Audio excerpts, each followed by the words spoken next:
We are recording with this episode of Rebel Health Spotlight. I am here with a familiar face for a lot of you, probably Dr. Maya Shetreat. Dr. Maya, thank you for being here. Thank you for having me.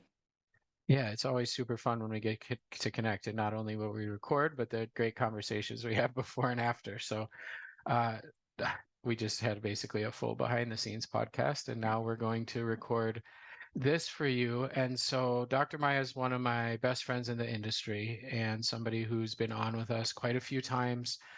And like myself, has shifted focus and I don't know if focus is the right word, but intention, focus in your work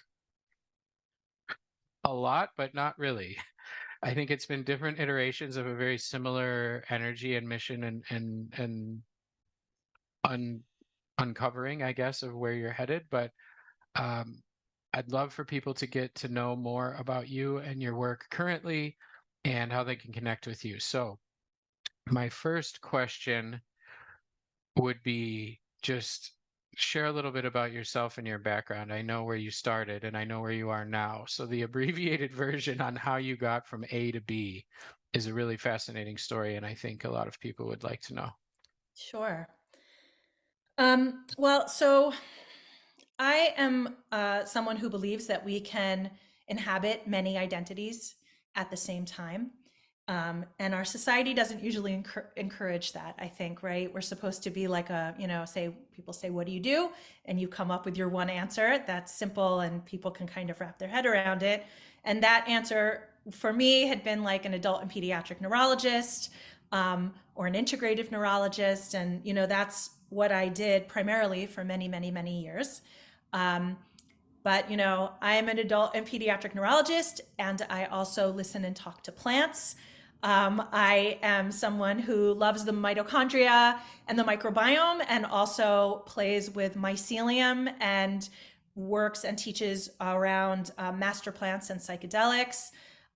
So I'm an herbalist, I'm an urban farmer, I'm a forager, I'm a ceremonialist, and I wrote a book called The Dirt Cure, which came out in 2016. And I just wrote a book called The Master Plant Experience, The Science, Safety, and Sacred Ceremony of Psychedelics.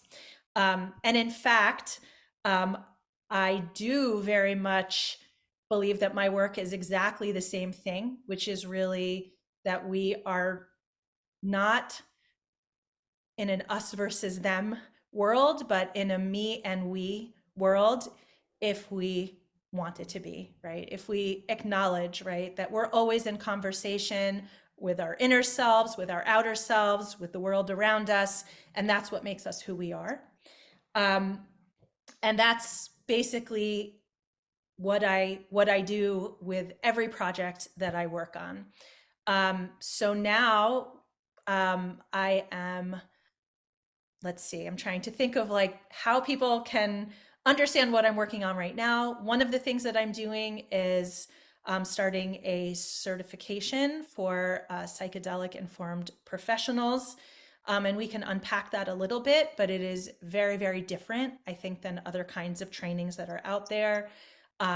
It's not just for people who want to actually sit or be guides, but in fact for people who want to be informed, like first responders and doctors and lawyers and pastors and other people, um, who want to come with a combination of modern science, quantum science, indigenous science, which, yes, indigenous science is very much real, very much a thing, and ceremony and practice. So that's one thing that I'm sharing and making available.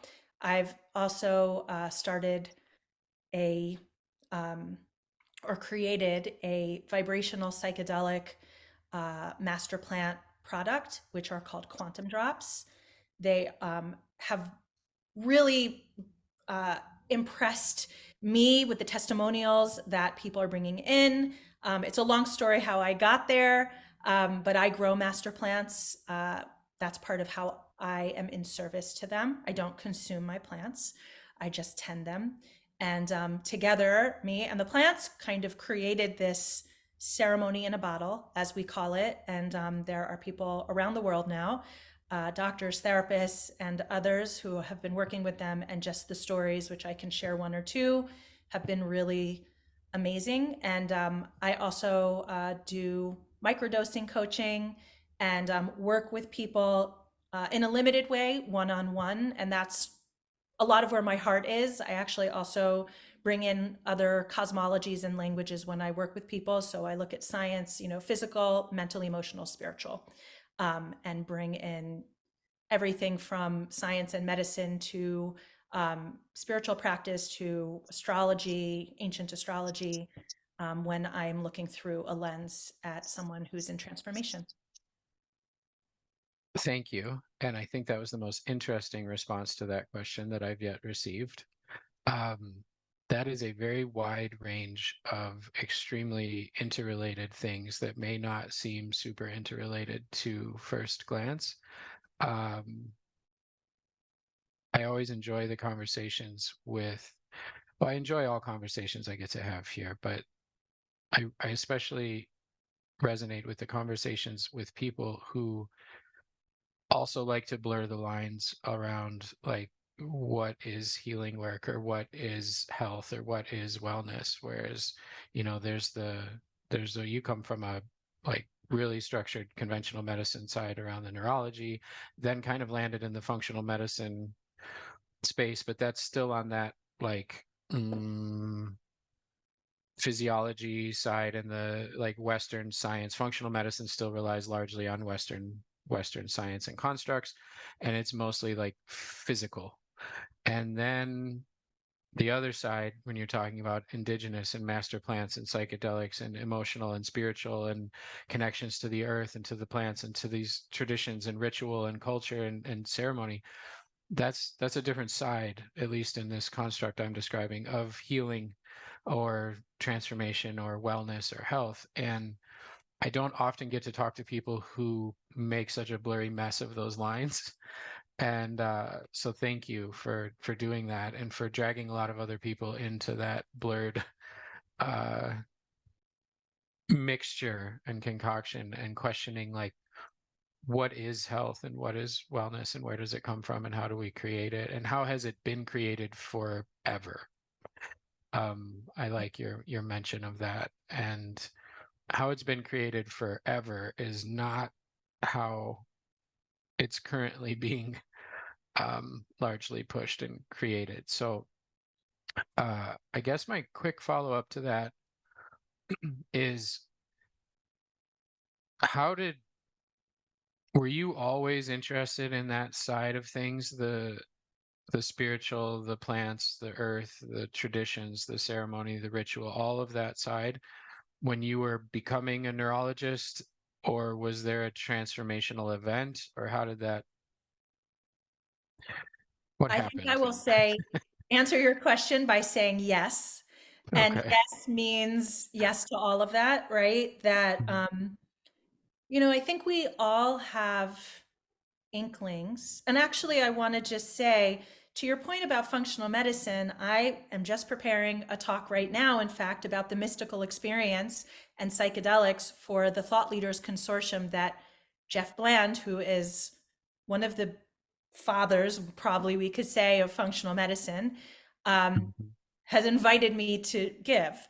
So I'm bringing this into the belly of the beast in a sense, and with their say so, right? I think there's been a mentality that is very, there's a sort of a fear-based mentality, particularly in the older generations, um, in medicine, right? Of wanting to kind of fit in and be normal. And those of us who are not interested in fitting in and being normal, we can blow that up a little bit, right? Or disrupt that is maybe a better way to say it. So I'm very comfortable Yeah, disrupting that conversation.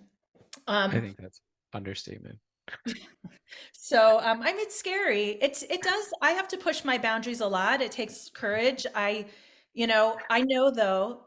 I Um, want to acknowledge that. Hold on. I want to acknowledge that because um, I tend to do similar things, and people always make comments about how, oh, you don't have any fear, or you do all like I can't speak for everyone. I'll just speak for the two of us. Yes, we do. And yes, things are uncomfortable. And yes, there's times where I'm like, holy shit, should I actually do that? Or should I be saying that? Or what's going to happen when I do this? And doubts of like, this isn't going to be well received, or this is going to be like, I can't even imagine transitioning from a neurologist world to doing some of the things that were your steps towards this.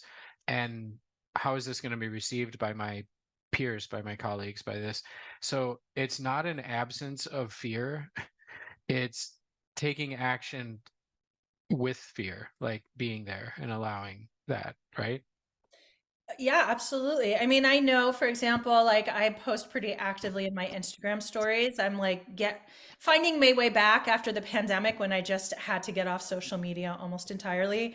Um, Finding my way back to really posting very actively, but I'm always in my stories. And every day when I post, not every day, but many days, whatever I post, I'm like in so much discomfort, I want to delete it. And people don't have any idea that I feel that way, right? But it's like I want to share things really vulnerably and like be really curious and explore things that we're all facing in the world.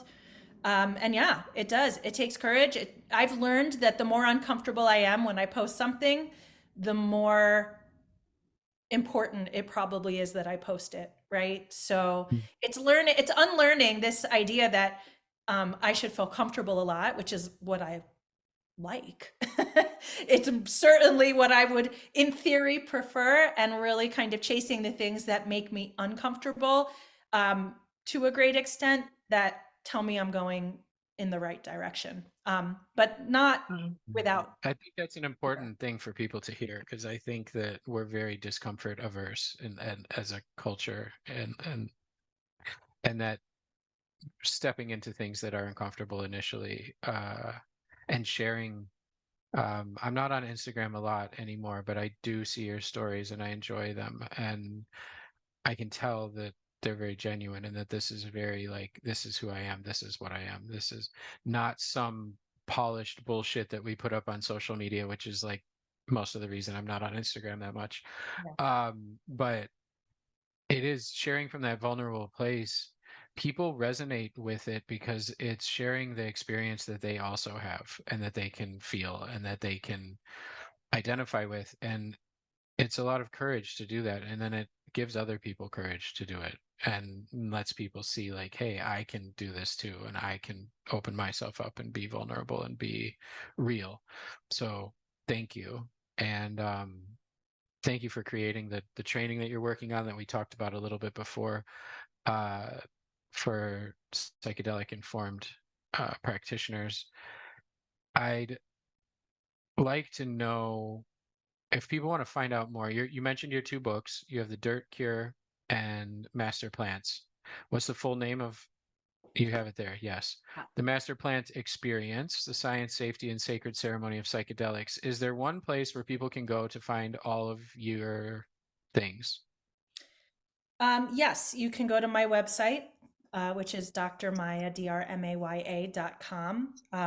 And you can find Quantum Drops there, although there's also just quantumdrops.com to find Okay. those. And but all of my trainings and all of my books, etc., and my mini courses that I do, and a lot of free resources are all on my website. Yeah, you generously share lots of free stuff too. And so go there, check it out. We'll link it below. We'll also link your Instagram for people listening and not clickable right now. What is your Instagram handle? It's Dr. Maya Shetreat. She and treat, like the words she and treat put together. So Dr. Maya Shetreat. Okay, great content there. I want to hear a little bit more about the drops. You mentioned you could share a couple anecdotal stories. I've been getting your emails about them, which are very well written, and I am intrigued. I am admittedly a huge, I'll use the word novice to be polite to myself, when it comes to anything on the homeopathic spectrum or anything that's on that type of, I don't know anything about homeopathics. And that is not to say that I don't believe in the potency or the effectiveness of certain homeopathic medicines. That's a whole different other topic and argument with various groups and organizations, but I don't know what the hell I'm talking about right now. So I'd like to be educated a little bit on what you've Sure. created. And I love that you mentioned that you created them with the plants. And so if you could share just a little bit about that creation process and what they are and a couple stories, that'd be great. Of course. So little did I ever expect that I would be creating a vibrational psychedelic master plant, medicine of any kind. Not what I anticipated, but life has a way of taking us on lots of twists and turns in the journey.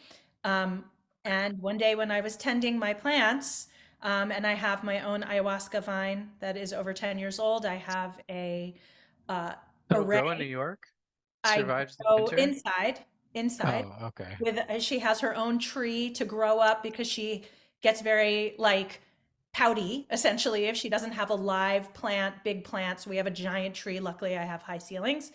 And I grow many San Pedro cacti.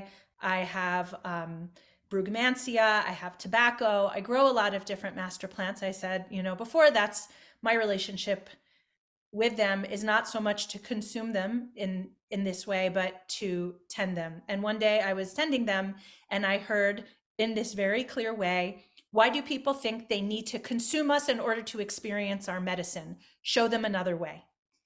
That was years ago.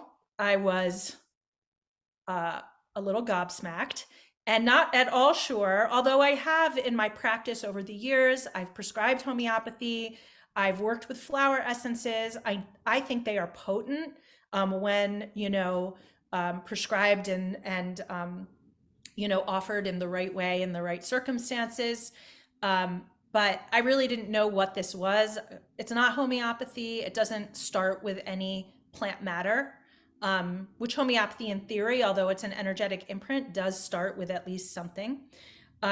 These were made with the plant in ceremony with medicine songs that the plants gave me and with music of the plants that measures the oscillations of the plant into music. And so we have a whole Wow, process at certain times of week, year, month. that's cool.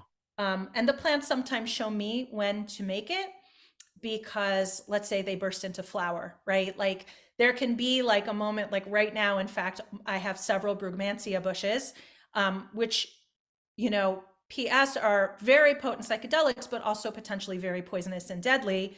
This is a way working with them vibrationally to experience some of their transmissions, but without being in any danger, let's say, of like dosing yourself in a way that would be it's not something I would recommend any person ever consume really actually only the most trained people work with that kind of medicine in a large way and only then very carefully, but all of this to say creating these sort of what we call ceremony in a bottle um, has been a really, really fascinating experience and actually has precedent in indigenous ceremony. For example, people who are ayahuasqueros who administer ayahuasca, which a lot of people may know is a particularly popular kind of psychedelic master plant at this time.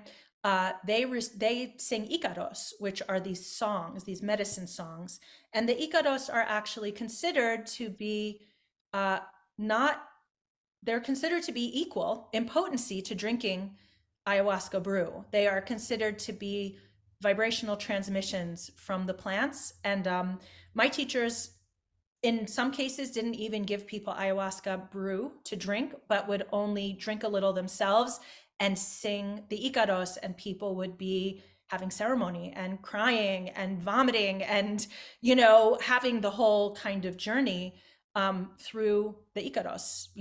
So vibrational transmissions from the plants are very much a part of the indigenous experience. And any teacher that I've had also that was indigenous would always, they'd hear about compounds, like, no, there are no compounds. These are the spirits of the plant, right? That there is this essence that They think the whole idea of, compounds and neurotransmitters and, tools and this kind of idea is, um, you know, absurd, and that we're missing the whole point. So it's been a really interesting journey for me, even though I was already a very open-minded, I think, practitioner and person. It's, taken me to more uncomfortable places on the theme that we've discussed. And I'll tell you a story that just happened actually last week, which was there was a doctor that I met, and he was interested in the quantum drops. We were chatting at this conference, and he said, well, I don't get it, but I'm going to try it because, I like you. I think you're interesting. And I'm like, well, okay, we just talked about this for an hour, so I feel like you do know, but okay. And then I see him the next day. He bought some and he took them home, and he said, oh, I took some last night and I took some this morning. And I don't really know if it did anything, but I feel really good, and I'm meeting interesting people. So that's great. And I was like, okay. And he said, oh, and the other thing, I took out a picture of my father this morning, and he passed away a long time ago, and I built an altar, and I bowed down and I prayed to him. And I was like, oh, I was like, uh, is that something you've done before? And he said, no, I've never done that. But he said, I'm Chinese, and this is part of my culture that, my people do that. We build altars and we worship, our deceased loved ones, our ancestors. And I said, no, I'm not knocking it. In fact, I was like, I have altars all over my house, in fact. But I was like, so do you have an altar in your home? And he said, no, I don't have anything Chinese in my home at all. But I just woke up, and I wanted to build this altar to my father and pray to him. And I just felt really connected to my lineage. So I was like, that might be part of how you're noticing the effects of the quantum drops. So that was sort of one, very recent story. And another one was actually with another doctor. Not that only I hear these things from doctors, but doctors we know tend to be a little more skeptical, right, than the average bear. Um, and this doctor was interviewing me, actually, much as we are now. And before we got on, he said, Maya, I have to tell you something. He said, I've been dancing every day. And I was like, oh, I was like, that's amazing. He said, no, you don't understand. I get up, I don't shower, I don't get coffee, I don't get dressed. I just put on music and I start dancing. He's like, it's just the last few weeks. And I was like, that sounds awesome.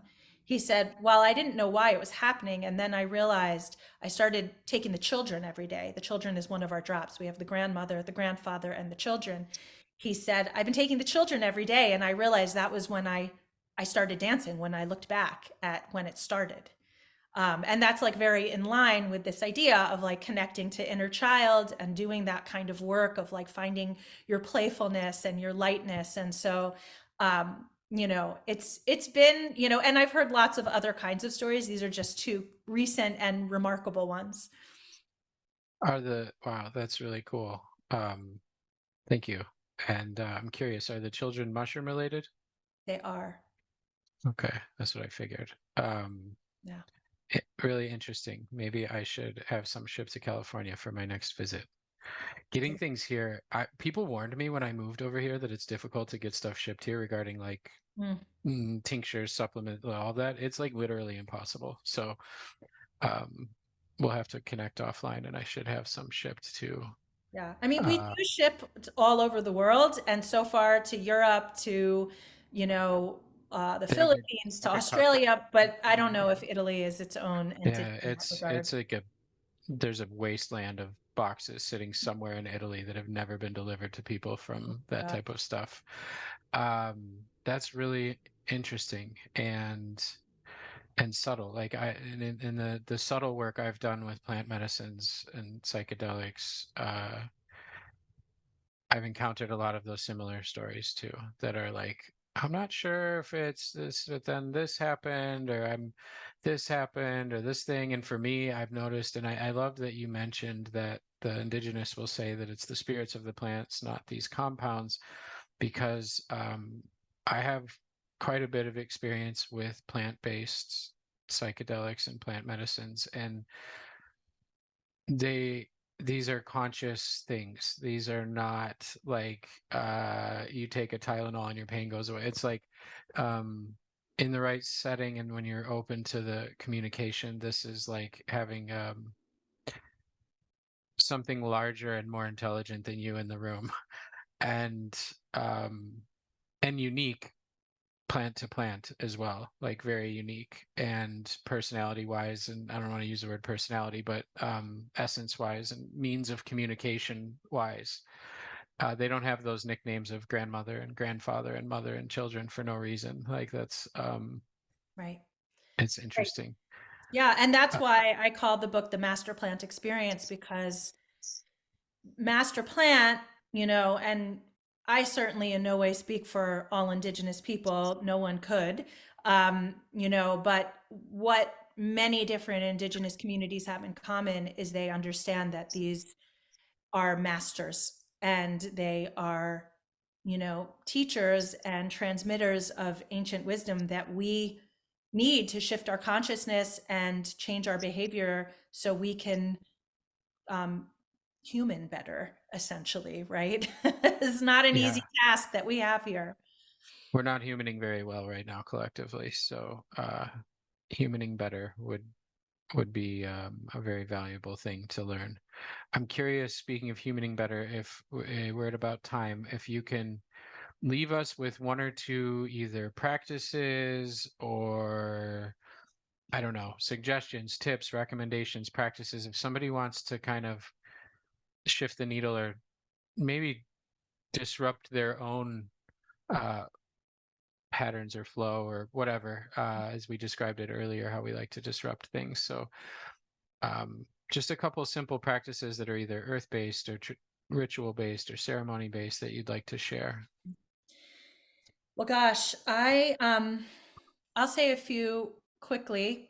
They might be a little more simplistic sounding, but I think these move the needle for me in some unexpected ways. So for me, it's all about how do I bring the extraordinary into the ordinary, right?